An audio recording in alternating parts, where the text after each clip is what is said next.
नमस्कार प्रिय शिक्षार्थियों, मैं नेपाल सिंह आपका पुस्तकालय एवं सूचना विज्ञान के उच्चतर माध्यमिक स्तर पर विषय के कार्यक्रम में स्वागत करता हूं। पिछले कार्यक्रम में हमने आपकी पुस्तक 1 से में उपलब्ध 8वें अध्याय इलेक्ट्रॉनिक संसाधनों के बारे में चर्चा की, किंतु समय का अभाव होने के कारण हम इस चर्चा को पूरा नहीं कर सके। आज हम सबसे पहले तो पिछले कार्यक्रम में जो चर्चा की गई उसका सारांश बताएंगे तथा 8वें अध्याय के बचे हुए टॉपिक्स पर भी चर्चा करेंगे। जैसे कि हमने पहले बताया था, ई बुक्स क्या है, ई बुक्स के क्या क्या नुकसान और फ़ायदे हैं तथा ई बुक्स को हम कैसे एक्सेस तथा यूज कर सकते हैं। ई बुक्स के कुछ प्रकाशों के उदाहरण भी हम आपको देंगे। इनमें से प्रकाशक जो मुफ्त ई बुक्स प्रदान करते हैं उनके बारे में भी हम आपको बताएंगे। हम आपको ई डाटाबेस के बारे में भी बताएंगे। हम आपको bibliographic database, full text database तथा इसके फ़ायदे के बारे में बताएंगे। हम आपको ई रिपोर्ट्स, ई थीसिस, ई डिसर्टेशन तथा हम आपको इंस्टीट्यूशनल रिपोजिटरीज के बारे में बताएंगे। पिछले कार्यक्रम में जो हम चर्चा कर रहे थे, इलेक्ट्रॉनिक रिसोर्सेज के बारे में चर्चा कर रहे थे। सबसे पहले हमने अपने शिक्षार्थियों को बताया कि इलेक्ट्रॉनिक रिसोर्सेज कैसे अस्तित्व में आए। तो इनका अस्तित्व का कारण जो है, एक इंटरनेट जो है बना। जब इंटरनेट का आविष्कार हुआ तो लोगों और संस्थाओं ने अपने कार्य के तरीकों में काफ़ी हद तक परिवर्तित करने को मजबूर होना, जिसके कारण पुस्तकालय को भी अपने यूजर्स को सेवाएं देने के तरीकों में परिवर्तन लाने के लिए मजबूर होना पड़ा। वर्तमान समय में पुस्तकालय पुस्तकों, अखबारों, जर्नल आदि को इलेक्ट्रॉनिक फॉर्म में प्रोक्योर करते हैं और ऐसा देखा गया है कि नई पीढ़ी के पुस्तकालय उपयोगकर्ता ऑनलाइन रिसोर्सेज के प्रयोग को प्राथमिकता देते हैं। ये सारी सूचना माउस के एक क्लिक करने पर पाना चाहते हैं। इलेक्ट्रॉनिक रिसोर्स को अपनी कुछ विशेषताएं होती हैं। तो सबसे पहले मैं बताऊंगा कि इलेक्ट्रॉनिक रिसोर्सेज क्या होते हैं, हम इनको इलेक्ट्रॉनिक रिसोर्सेज क्यों कहते हैं। जी, इलेक्ट्रॉनिक रिसोर्सेज वे रिसोर्सेज होते हैं जिनको एक्सेस करने के लिए कंप्यूटर या किसी अन्य टेक्नोलॉजी की आवश्यकता होती है। ई रिसोर्सेज में हम ऑफलाइन तथा ऑनलाइन दोनों ही रिसोर्सेज को शामिल करते हैं। ई रिसोर्सेज की श्रेणी में वे सभी उत्पाद शामिल होते हैं जिनको पुस्तकालय कंप्यूटर नेटवर्क के द्वारा अपने यूजर्स को प्रदान करता है। ई रिसोर्सेज को हम ऑनलाइन इंफॉर्मेशन सोर्सेज के नाम से भी जानते हैं, जिसमें bibliographic database, electronic reference book, search engine तथा फुल टेक्स्ट बुक्स आदि शामिल हैं। इलेक्ट्रॉनिक रिसोर्सेज में हम बोर्न डिजिटल और डिजिटाइज रिसोर्सेज के बारे में हमने आपको बताया था। तो बोर्न डिजिटल वे डॉक्यूमेंट्स होते हैं जिनका पब्लिकेशन सीधे ऑनलाइन या डिजिटल फॉर्म में किया जाता है। और जहाँ तक डिजिटाइज डॉक्यूमेंट का संबंध है, तो मैं आपको बताना चाहूँगा कि जिन डॉक्यूमेंट्स को हम प्रिंट कॉपी से स्कैन करके डिजिटाइज रूप में परिवर्तित करते हैं तो हम उनको डिजिटाइज डॉक्यूमेंट कहते हैं। जैसे आप भी अगर मार्केट में जाते होंगे तो अपना कोई डॉक्यूमेंट स्कैन करते होंगे या डिजिटल लॉकर में स्कैन करके डालते हैं, तो ये स्कैन डॉक्यूमेंट हो गया। और बोर्न डिजिटल वो हो गया जो सीधा ही डिजिटल फॉर्म में प्रोड्यूस होता है। इसके साथ ही हमने आपको बताया था कि जब हम मार्केट से कोई भी प्रिंटेड या मुद्रित पत्रिका खरीदते हैं तो हम सदा के लिए उसके मालिक बन जाते हैं। लेकिन जहाँ तक ई जर्नल्स या ऑनलाइन डाटाबेस का प्रश्न है, इसका अधिकार हम कुछ सीमित अवधि के लिए ही प्रदान किया जाता है, जबकि मालिकाना हक उसके प्रकाशक के पास ही रहता है। इनको एक्सेस करने का अधिकार हमें मुफ्त या पैसे अर्थात शुल्क चुकाकर केवल एक निश्चित अवधि के लिए होता है। यदि हम ई रिसोर्सेज के उदाहरण की बात करें तो सभी प्रकार के ई रिसोर्सेज शामिल होते हैं, जैसे मैगजीन, एनसाइक्लोपीडिया, न्यूज़पेपर, जर्नल्स आदि। ई रिसोर्सेज को हम इंटरनेट से कनेक्ट डिवाइसेस जैसे कंप्यूटर, टैबलेट, स्मार्टफोन के द्वारा ही एक्सेस कर सकते हैं। ई रिसोर्सेज के अपने काफ़ी फ़ायदे भी हैं, जिसका सबसे पहला फ़ायदा मैं बताना चाहूँगा आपको। ई रिसोर्सेज को इंटरनेट से हम कहीं से भी एक्सेस किया जा सकता है तथा यूजर को इसका यूज करने के लिए पुस्तकालय आने की आवश्यकता नहीं है। इसका जो लोग रिमोट एक्सेस में रहते हैं, जो रिमोट एरियाज में रहते हैं, उनके लिए ये काफ़ी ही फ़ायदेमंद होता है। उन्हें अपने पुस्तकालय जाने की ज़रूरत नहीं, वो इंटरनेट की सहायता से ई रिसोर्सेज को कहीं भी एक्सेस कर सकते हैं। इसका है जैसा कि मैंने पहले भी बताया, ई रिसोर्सेज को हम कभी भी कहीं भी अपनी सुविधानुसार प्रयोग कर सकते हैं। दूसरा, ई रिसोर्सेज के प्रयोग करने का एक यह भी फ़ायदा है कि इनमें आप अपनी ज़रूरत के आर्टिकल को सर्च इंजन की सहायता से काफ़ी आसानी से ढूंढ सकते हैं। जैसे कि आप डिस्टेंस एजुकेशन के ऊपर कोई आर्टिकल ढूंढना चाहते हैं, अगर जो आप प्रिंट मटेरियल में जाएंगे तो आपको एक एक जर्नल देखना पड़ेगा या उसका सबका इंडेक्स देखना पड़ेगा। लेकिन अगर ये ऑनलाइन जर्नल है तो इसमें सीधा आप डिस्टेंस एजुकेशन लिखेंगे तो डिस्टेंस एजुकेशन के ऊपर जितने भी आर्टिकल्स आए हैं उनके सबकी लिस्ट आपकी स्क्रीन पे आ जाएगी। तो जो भी आपको आर्टिकल उनमें से पसंद आए तो आप अपनी पसंद का आर्टिकल उसमें पढ़ सकते हैं। तीसरा है कि अक्सर देखा जाता है कि कुछ डॉक्यूमेंट का प्रयोग ना के बराबर ही होता है, किंतु पुस्तकालय उस पर फिर भी काफ़ी पैसा खर्च करते हैं।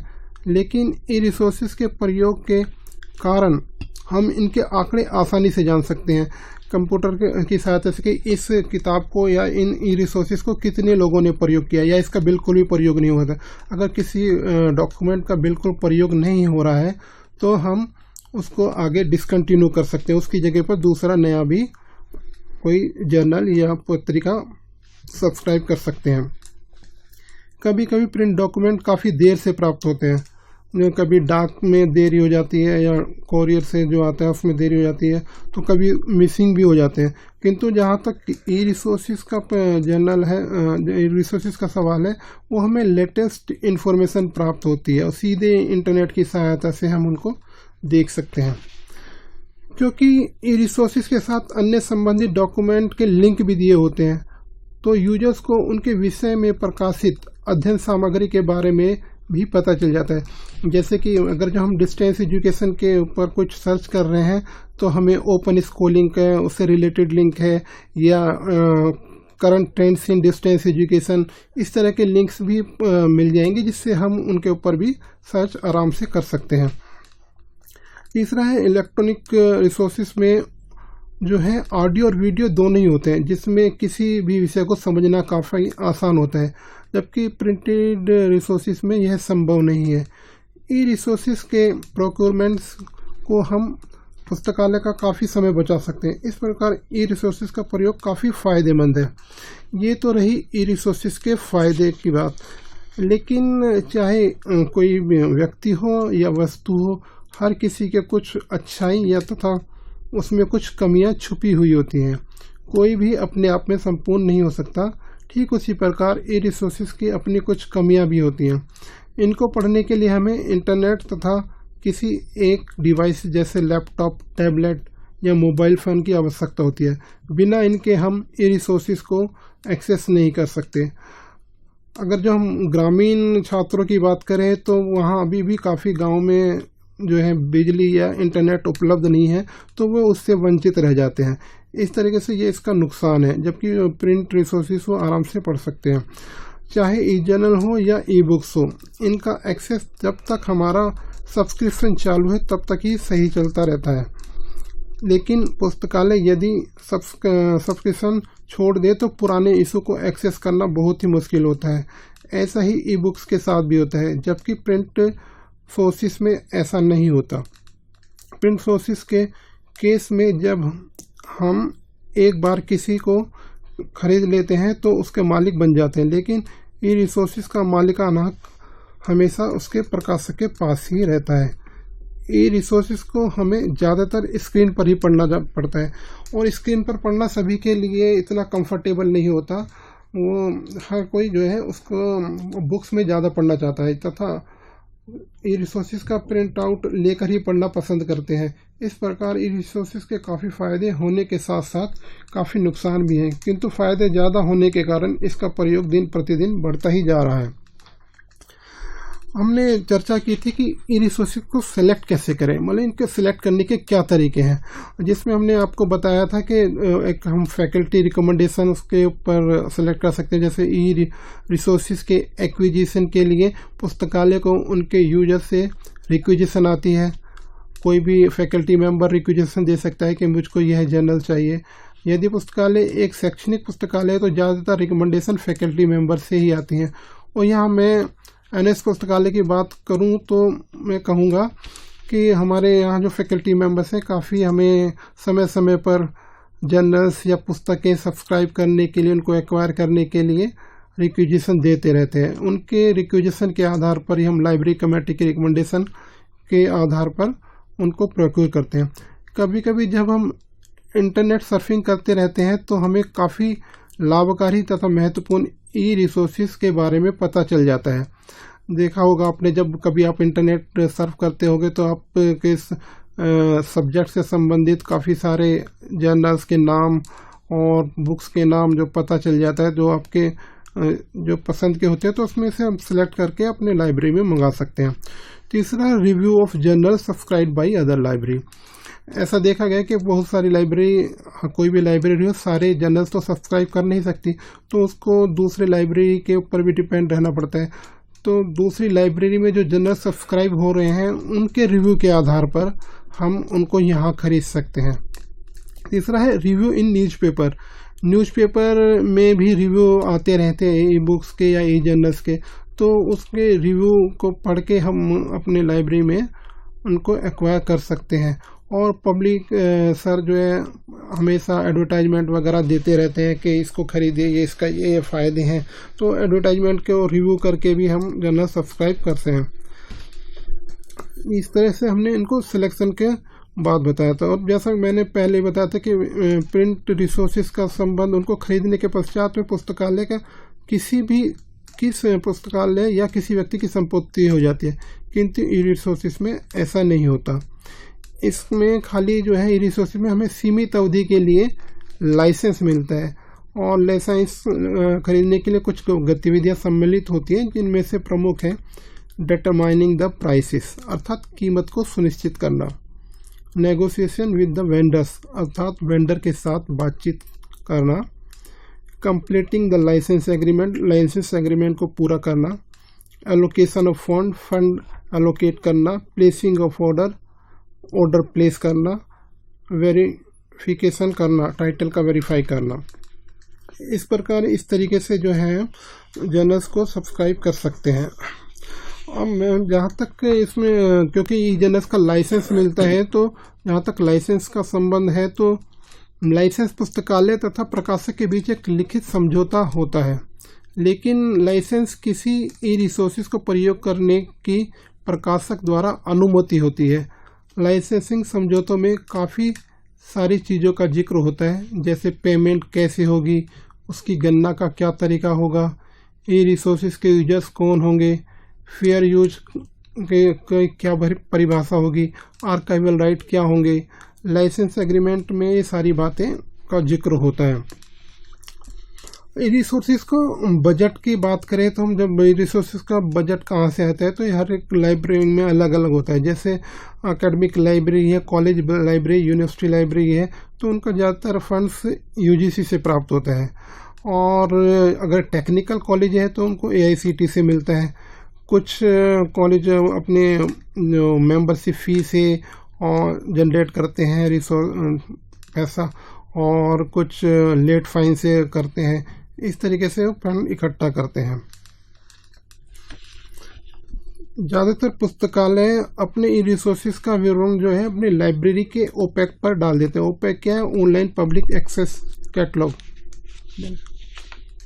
जी, लर्नर्स एंड लिसनर्स, यहाँ पर हम एक छोटा सा ब्रेक ज़रूर लेंगे और उसके बाद हम ओपेक के बारे में और ज़्यादा विस्तार से जानेंगे। आप जुड़े रहिए राष्ट्रीय मुक्त विद्यालय शिक्षा संस्थान के मुक्त विद्यावाणी एवं रेडियो वाहिनी के साथ। सब पढ़े आगे बढ़े, सब पढ़े आगे बढ़े, सब पढ़े आगे बढ़े, सब पढ़े आगे बढ़े।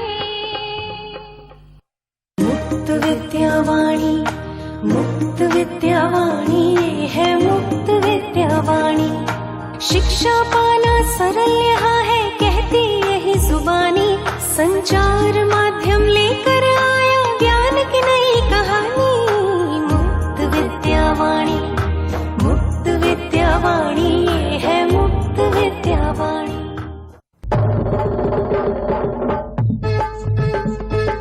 सुन लो गाँव के लोगों, सुन लो युवक युवतियों, और से सुन लो। काम काज के साथ में पढ़ लो, घर बैठे ही सब कुछ पढ़ लो। अरे सब सुन लो भैया, चाहो टीवी वीडियो से पढ़ लो, विषय भी मर्जी के तुम चुन लो। परीक्षा दे के पास भी कर लो, सुन लो भाइयों बहनों सुन लो। ठीक कह रहा है बहनों, शिक्षा ही उद्देश्य हमारा। शिक्षा के मोती तुम चुन लो, सुन लो गाँव के लोगों सुन लो। युवक युवतियों और से सुन लो, घर बैठे ही सब कुछ पढ़ लो। बालको जिंदगी को कामयाब बना लो। सुन लो गाँव के लोगों सुन लो, युवक युवतियों और से सुन लो। बच्चे बूढ़े या जवान, शिक्षा का अवसर एक समान। राष्ट्रीय मुक्त विद्यालय शिक्षा संस्थान। लॉग ऑन करें www.nius.ac.in और प्राप्त करें माध्यमिक, उच्चतर माध्यमिक तथा व्यावसायिक क्षेत्र के सभी विषयों की जानकारी। NIOS का आह्वान, जब चाहो तब दो एग्जाम। NIOS का आह्वान, जब चाहो तब दो एग्जाम। अपना भारत देश महान, शिक्षा का कर लो सम्मान। अपना भारत देश महान, शिक्षित हो अब हर इंसान। Welcome back learners and listeners, आप सुन रहे हैं राष्ट्रीय मुक्त विद्यालय शिक्षा संस्थान की मुक्त विद्यावाणी और रेडियो वाहिनी। हम आपको ये बताना चाहेंगे कि फिलहाल हमारा लाइव पर्सनल कॉन्टैक्ट प्रोग्राम चल रहा है इलेक्ट्रॉनिक रिसोर्सेज पार्ट 2 में under the subject library and information sciences. अगर आप भी इस कार्यक्रम का हिस्सा बनना चाहते हैं तो आप हमें कॉल कर सकते हैं। हमारा टोल फ्री नंबर है 1800-180-2543। इसके अलावा आप हमें कॉल कर सकते हैं 0120-462-6949 पर। आइए अपनी इस चर्चा को आगे बढ़ाते हैं। Over to you sir. Break से पहले हम चर्चा कर रहे थे कि ई रिसोर्सेज की कैटलॉगिंग कैसे करते हैं, जिसमें मैंने आपको बताया कि ज़्यादातर पुस्तकालय अपने ई रिसोर्सेज का विवरण अपनी लाइब्रेरी के ओपेक पर देते हैं। ओपेक क्या होता है? OPAC online public access catalogue होता है। कुछ पुस्तकालय जो भी ई रिसोर्सेज सब्सक्राइब करते हैं उनकी डिटेल अपनी वेबसाइट पर डालकर उनको इनके लिंक्स प्रदान करते हैं। ज़्यादातर पुस्तकालय इनका अलग से कैटलॉग नहीं बनाते। अब हम आते हैं इसके रख रखाव के ऊपर। इनका रख रखाव कैसे करते हैं ई रिसोर्सेज का? तो इनका रख रखाव करने के लिए कि स्टाफ यह सुनिश्चित करता है कि जो भी ई रिसोर्सेज सब्सक्राइब किए गए हैं उनका एक्सेस पुस्तकालय की IP रेंज पर मिले या वे यूजर नेम तथा पासवर्ड से एक्सेसिबल हों।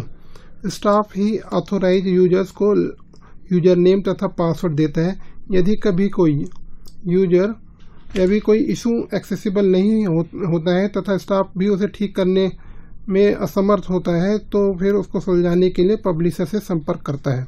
इनका रखरखाव तथा इनके प्रयोग के लिए स्पेशल स्किल्स की आवश्यकता होती है, इसलिए पुस्तकालय अपने स्टाफ के लिए प्रशिक्षण कार्यक्रम का आयोजन करते हैं जिसमें उनको यह सिखाया जाता है कि वे कैसे ई रिसोर्सेज को ब्राउज करके ज़रूरत की सूचना को एक्सेस कर सकते हैं तथा यदि ई रिसोर्सेज में एक्सेस में कोई छोटी मोटी प्रॉब्लम आ रही है तो उसे वो कैसे ठीक कर सकते हैं।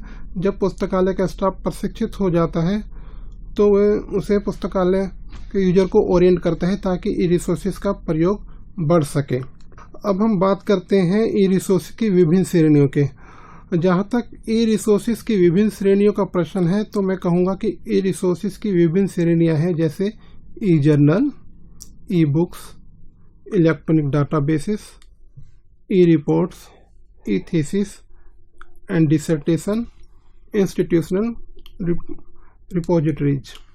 ई जर्नल्स, यदि हम ई जर्नल्स को परिभाषित करें तो मैं कहूँगा कि ई जर्नल्स एक पीरियोडिकल पब्लिकेशन है जो इलेक्ट्रॉनिक रूप में प्रकाशित किया जाता है, जैसा कि प्रिंटेड जर्नल में होता है। ठीक उसी प्रकार ई जर्नल की भी अपनी पीरियोडिसिटी होती है, जैसे डेली जो रोज छपता है या रोज प्रकाशित होता है, वीकली जो सप्ताह में एक बारी प्रकाशित होता है, फोर्टनाइटली जो 15 दिन में एक बारी प्रकाशित होता है, मंथली जो महीने में एक बारी प्रकाशित होता है, बाई मंथली जो 2 महीने में एक बारी प्रकाशित होता है, क्वार्टरली जो क्वार्टरली प्रकाशित होता है, हाफ ईयरली जो आधे साल में प्रकाशित होता है और ईयरली साल में एक इशू जिसका आता है। इलेक्ट्रॉनिक जर्नल टर्म का इस्तेमाल हम कुछ जो है जर्नल्स जैसे Cell, New Scientist, Scientific American के इलेक्ट्रॉनिक वर्जन के लिए करते हैं। इसका कुछ ऐसे जर्नल्स होते हैं जिनका केवल इलेक्ट्रॉनिक वर्जन ही प्रकाशित होता है, उनका प्रिंटेड वर्जन नहीं होता है। इनके लिए भी हम ई जर्नल्स का प्रयोग करते हैं, जैसे डी लिंक मैगजीन। तीसरा, कुछ ऐसे जर्नल होते हैं जिनका प्रिंटेड पीरियोडिकल रोक दिया जाता है तथा उनका केवल इलेक्ट्रॉनिक वर्जन ही प्रकाशित किए जाते हैं। ई जर्नल्स का एक्सेस या तो फ्री हो सकता है या फिर उनको एक्सेस करने के लिए पुस्तकालय को लाइसेंसिंग फी देनी पड़ती है। ई रिसोर्सेज को सब्सक्राइब करने के में पुस्तक तथा उसके यूजर्स दोनों को ही फायदा होता है। सबसे पहला फायदा तो पुस्तकालय के यूजर को यह होता है कि इनको वह कभी भी कहीं भी पढ़ सकता है, एक्सेस कर सकता है। और इनको सब्सक्रिप्शन का दूसरा फायदा यह होता है कि उनको सर्च बहुत आसान होती है, सर्च करना बहुत ही आसान होता है। अपनी पसंद के सब्जेक्ट का कोई भी जर्नल्स बड़ी आसानी से सर्च किया जा सकता है। अब हम आते हैं कि जर्नल्स का कंसोर्सिया क्या होता है। जर्नल्स को ज़्यादातर सब्सक्राइब करने के लिए आजकल कंसोर्सिया का इस्तेमाल होता है, तो कंसोर्सिया की बात करेंगे। पुस्तकालय ई जर्नल्स कंसोर्सिया के माध्यम से इसलिए खरीदते हैं कि वे पैसा बचा सकें। कुछ पुस्तकालय मिलकर एक एसोसिएशन, नेटवर्क या कंसोर्सिया का निर्माण करते हैं और जर्नल्स को सब्सक्राइब करते हैं। इनके एक जर्नल की कॉस्ट जितने भी उस कंसोर्सिया के सदस्य हैं उनके उसमें बराबर बांट दी जाती है। यदि हम कंसोर्सिया के कुछ उदाहरणों की बात करें तो डेलकॉन इलेक्ट्रॉनिक लाइब्रेरी कंसोर्सिया इसका एक अच्छा उदाहरण है। दूसरा, यूजीसी इन्फोनेट डिजिटल लाइब्रेरी कंसोर्सिया भी कंसोर्सिया का उदाहरण है। अब हम आते हैं ई बुक्स के ऊपर आते हैं। ई बुक्स क्या होती है? ई बुक्स को हम इलेक्ट्रॉनिक या डिजिटल बुक भी कहते हैं। इन बुक्स में टेक्स्ट के साथ साथ इमेज, साउंड आदि भी होता है जो डिजिटल फॉर्म में होता है। इनको हम कंप्यूटर, मोबाइल या अन्य डिजिटल डिवाइस की सहायता से पढ़ सकते हैं। यह स्टैंडर्डाइज्ड प्रिंटेड बुक के समान ही होती है। ये बुक विभिन्न प्रकार के फॉर्मेट्स में उपलब्ध होती है। कुछ को हम डाउनलोड करके ऑफलाइन पढ़ सकते हैं, जबकि कुछ बुक्स को हम केवल ऑनलाइन ही पढ़ सकते हैं। अब हम चर्चा करेंगे ई बुक्स के क्या फ़ायदे हैं और क्या नुकसान हैं। ये कभी भी कहीं से भी एक्सेस की जा सकती है। सबसे पहला फ़ायदा तो ये है ई बुक्स का। और पाठक नोट ले सकता है तथा रेलिवेंट पेजेस को प्रिंट ले सकता है। कीवर्ड से इनको सर्च कर सकते हैं। इनका ऑडियो वीडियो कंटेंट सर्च किया जा सकता है। इनमें जो स्टोर करने की समस्या भी समाप्त हो जाती है। देखा जाता है कि अगर आप लाइब्रेरी में जाएंगे तो प्रिंटेड बुक्स लेंगे तो आपको जगह की समस्या हो जाती है कि इनको स्टोर कैसे करें। एक समय ऐसा आता है कि आपको जगह कम पड़ने लगती है। लेकिन जहाँ तक ई बुक्स का संबंध है, क्योंकि ये सॉफ्ट कॉपी होती है तो या तो CD रोम में होगी या फिर वर्चुअली होगी, तो उनको हमें अलग से स्पेस की ज़रूरत नहीं पड़ती। तीसरा, old titles out of print नहीं होते।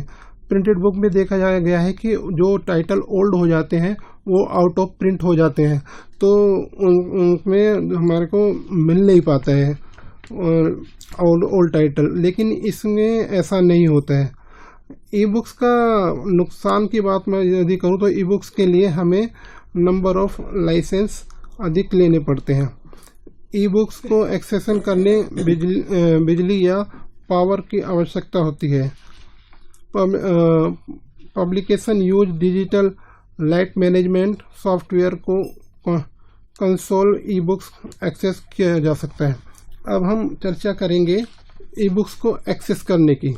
ई बुक्स को एक्सेस की बात करें तो सबसे पहले तो किसी पुस्तकालय को इनको एक्वायर करना पड़ता है। ई बुक्स की सप्लाई विभिन्न प्रकाशकों तथा सप्लायर द्वारा की जाती है।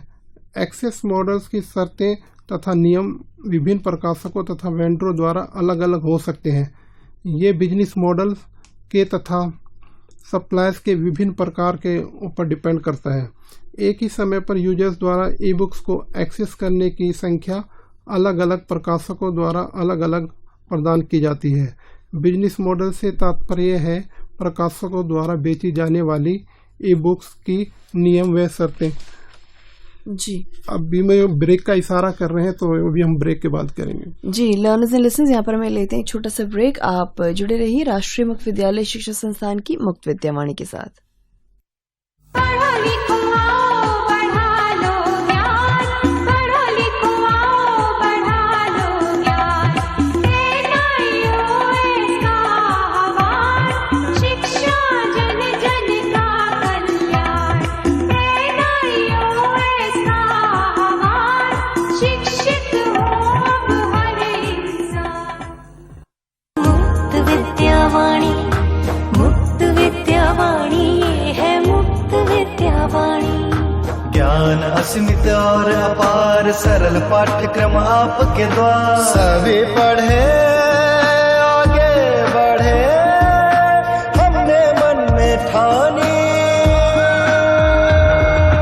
मुक्त विद्यावाणी, मुक्त विद्यावाणी, ये है Mukt Vidyavani. Welcome back learners and listeners, आप सुन रहे हैं राष्ट्रीय मुक्त विद्यालय शिक्षा संस्थान की मुक्त विद्यावाणी एवं रेडियो वाहिनी, जहां पर चर्चा चल रही है इलेक्ट्रॉनिक रिसोर्सेज पार्ट 2 पर, जो कि लाइब्रेरी एंड इंफॉर्मेशन साइंसेज विषय के अंतर्गत आज का हमारा टॉपिक है। Over to you sir. Thank you. Break से पहले हम चर्चा कर रहे थे कि ई बुक्स को कैसे एक्सेस किया जाता है। आइए अब चर्चा करते हैं कि ई बुक्स को एक्सेस करने के लिए हमें किस किस उपकरण की आवश्यकता होती है। सबसे पहले तो यूजर्स के पास इंटरनेट कनेक्टिविटी होनी चाहिए। इसके साथ ही इंटरनेट ब्राउज़र की आवश्यकता होती है, जैसा कि इंटरनेट एक्सप्लोरर इसका एक उदाहरण है, क्रोम और फायरफॉक्स इनके उदाहरण है, जिसके थ्रू हम जो है इंटरनेट को ब्राउज कर सकते हैं। पुस्तकें या तो PDF फॉर्मेट में होती हैं, अतः उनको पढ़ने के लिए आपको एक्रोबैट रीडर का होना भी आवश्यक है। ई बुक्स को हम कंप्यूटर के अन्य डिवाइसेस जैसे किंडल, एंड्रॉयड्स, आईपैड, आईफोन पर भी पढ़ा जा सकता है। पुस्तकालय ई बुक्स को एक्सेस करने के लिए पे करते हैं और ई बुक्स थर्ड पार्टी की वेबसाइट पर होस्ट होती हैं। जब उपयोगकर्ता किसी पुस्तक को डाउनलोड करता है तो एक निश्चित अवधि के पश्चात यह स्वयं ही एक्सपायर हो जाती है। यह बिल्कुल उस तरह है जिस प्रकार यूजर पुस्तकालय से एक निश्चित अवधि में पुस्तक इशू करता है तथा उसको निश्चित अवधि के पश्चात यह उसे वापस करता है। अब हम बात करते हैं ई बुक्स के सप्लायर कौन है, कौन कौन जैसे ई बुक सप्लाई करते हैं।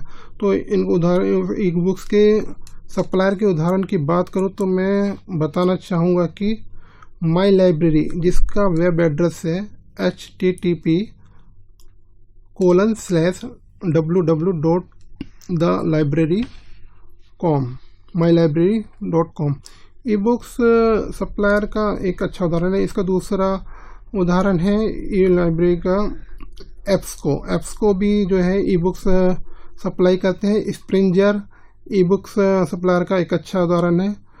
और यदि मैं स्प्रिंजर प्रकाशक की बात करूं तो मैं यहाँ यह बताना चाहूँगा कि स्प्रिंजर लगभग 88,000 ई बुक्स स्प्रिंजर के लिंक के थ्रू प्रदान करता है। यदि पुस्तकालय चाहे तो पूरा डाटाबेस खरीद सकती है या फिर अपनी आवश्यकता अनुसार सब्जेक्ट कलेक्शन खरीद सकती है।